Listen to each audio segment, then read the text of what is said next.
নমস্কাৰ।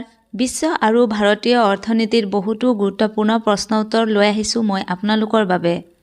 প্ৰথম প্ৰশ্নটো হৈছে অৰ্থনীতিৰ পিতৃপুৰুষ বুলি কাক কোৱা হয়? অপশ্যন ক আলফ্ৰেড মাৰ্শ্বেল, অপশ্যন খ আডাম স্মিথ, অপশ্যন গ এৰিষ্টটল এণ্ড অপশ্যন ঘ ডাৰউইন। উত্তৰটো হৈছে অপশ্যন খ আডাম স্মিথক অৰ্থনীতিৰ পিতৃপুৰুষ বুলি জনা যায়।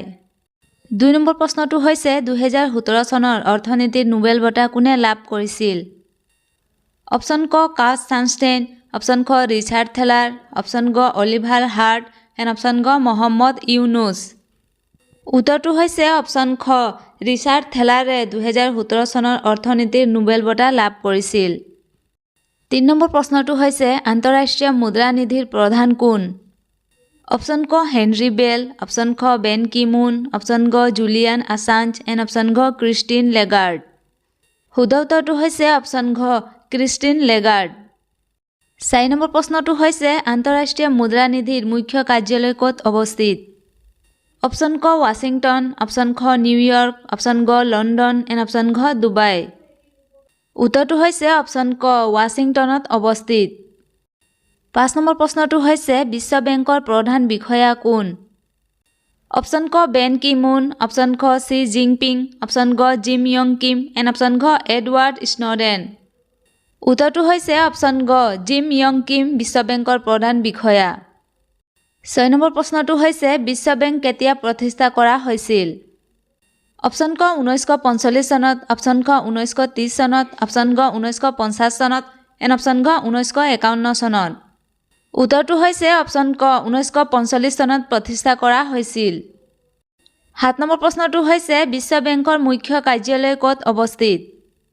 অপশ্যন ক বেইজিঙত, অপশ্যন খ ছুইজাৰলেণ্ডত, অপশ্যন গ টকিঅ'ত এণ্ড অপশ্যন ঘ ৱাশ্বিংটনত। শুদ্ধ উত্তৰটো হৈছে অপশ্যন ঘ ৱাশ্বিংটনত অৱস্থিত। ৮ নম্বৰ প্ৰশ্নটো হৈছে এছিয়ান ডেভেলপমেণ্ট বেংক কেতিয়া স্থাপন কৰা হৈছিল? অপশ্যন ক ১৯৫১ চনত, অপশ্যন খ ১৯৬৬ চনত, অপশ্যন গ ১৯৪৫ চনত এণ্ড অপশ্যন ঘ ১৯৮০ চনত। শুদ্ধ উত্তৰটো হৈছে অপশ্যন খ ১৯৬৬ চনত স্থাপন কৰা হৈছিল। ৯ নম্বৰ প্ৰশ্নটো হৈছে কোন চনত সৰ্বপ্ৰথমে ভাৰতত বেংক ৰাষ্ট্ৰীয়কৰণ কৰা হয়? অপশ্যন ক ১৯৫১ চনত, অপশ্যন খ ১৯৭৩ চনত, অপশ্যন গ ১৯৮১ চনত এণ্ড অপশ্যন গ ১৯৬৯ চনত। উত্তৰটো হৈছে অপশ্যন ঘ ১৯৬৯ চনত সৰ্বপ্ৰথমে ভাৰতত বেংক ৰাষ্ট্ৰীয়কৰণ কৰা হয়। ১০ নম্বৰ প্ৰশ্নটো হৈছে ১৯৬৯ চনত কিমানটা বেংক ৰাষ্ট্ৰীয়কৰণ কৰা হয়? অপশ্যন ক ১০টা, অপশ্যন খ ১৫টা, অপশ্যন গ ১৪টা এণ্ড অপশ্যন ঘ ২০টা। উত্তৰটো হৈছে অপশ্যন গ ১৪টা বেংক ৰাষ্ট্ৰীয়কৰণ কৰা হয়। ১১ নম্বৰ প্ৰশ্নটো হৈছে বৰ্তমান ভাৰতৰ নীতি আয়োগৰ উপাধ্যক্ষ কোন? অপশ্যন ক ৰাজীৱ কুমাৰ, অপশ্যন খ অমিতাভ কান্ত, অপশ্যন গ VK সৰস্বতী এণ্ড অপশ্যন ঘ চি ৰংৰাজন। উত্তৰটো হৈছে অপশ্যন ক ৰাজীৱ কুমাৰ নীতি আয়োগৰ উপাধ্যক্ষ। ১২ নম্বৰ প্ৰশ্নটো হৈছে পৰিকল্পনা আয়োগক কোন চনত ভংগ কৰা হয়?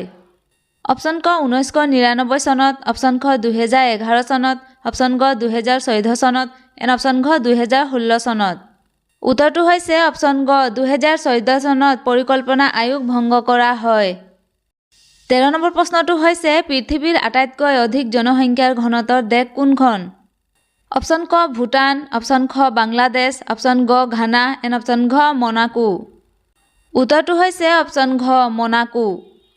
১৪ নম্বৰ প্ৰশ্নটো হৈছে ইকনমিক ছাৰ্ভে কোনে প্ৰকাশ কৰে? অপশ্যন ক বিত্ত মন্ত্ৰালয়, অপশ্যন খ বিত্ত আয়োগ, অপশ্যন গ পৰিকল্পনা বিভাগ এণ্ড অপশ্যন ঘ নীতি আয়োগ। শুদ্ধ উত্তৰটো হৈছে অপশ্যন ক বিত্ত মন্ত্ৰালয়ে প্ৰকাশ কৰে। ১৫ নম্বৰ প্ৰশ্নটো হৈছে কোনখন ঠাইত মুদ্ৰা প্ৰস্তুত কৰা কাৰখানা আছে? অপশ্যন ক গুৱাহাটী, অপশ্যন খ পাটনা, অপশ্যন গ পুনে এণ্ড অপশ্যন ঘ কলকাতা। উত্তৰটো হৈছে অপশ্যন ঘ কলকাতাত মুদ্ৰা প্ৰস্তুত কৰা কাৰখানা আছে। ১৬ নম্বৰ প্ৰশ্নটো হৈছে কোনখন ঠাইত মুদ্ৰা ছপা কৰা কাৰখানা আছে? অপশ্যন ক গুৱাহাটী, অপশ্যন খ নাছিক, অপশ্যন গ বেংগালুৰু এণ্ড অপশ্যন ঘ পুনেত। উত্তৰটো হৈছে অপশ্যন খ নাছিকত মুদ্ৰা ছপা কৰা কাৰখানা আছে। ১৭ নম্বৰ প্ৰশ্নটো হৈছে ভাৰত চৰকাৰে অলপতে কেতিয়া বিমুদ্ৰাকৰণ কৰিছিল? অপশ্যন ক 8 নৱেম্বৰ 2017 চনত, অপশ্যন খ 8 নৱেম্বৰ 2018 চনত, অপশ্যন গ 8 নৱেম্বৰ 2016 চনত, এণ্ড অপশ্যন গ 8 নৱেম্বৰ 2015 চনত। শুদ্ধ উত্তৰটো হৈছে অপশ্যন গ 8 নৱেম্বৰ 2016 চনত ভাৰত চৰকাৰে বিমুদ্ৰাকৰণ কৰিছিল।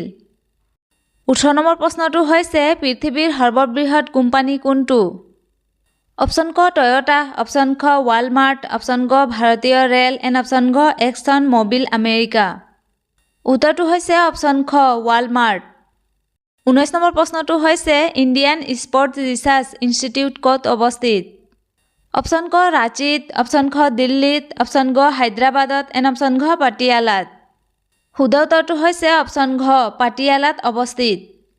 20 নম্বৰ প্ৰশ্নটো হৈছে ভাৰতত মুদ্ৰাৰ প্ৰচলন কোনে কৰিছিল?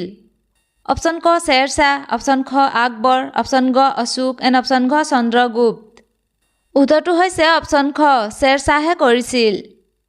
প্ৰশ্ন উত্তৰবোৰ চাই যদি ভাল পাইছে তেন্তে প্লিজ লাইক, কমেণ্ট, শ্বেয়াৰ কৰি চেনেলটো ছাবস্ক্ৰাইব কৰি দিব। তেতিয়াহে আপোনালোকে সকলো ধৰণৰ ন'টিফিকেশ্যনবোৰ পাই থাকিব। Thank U.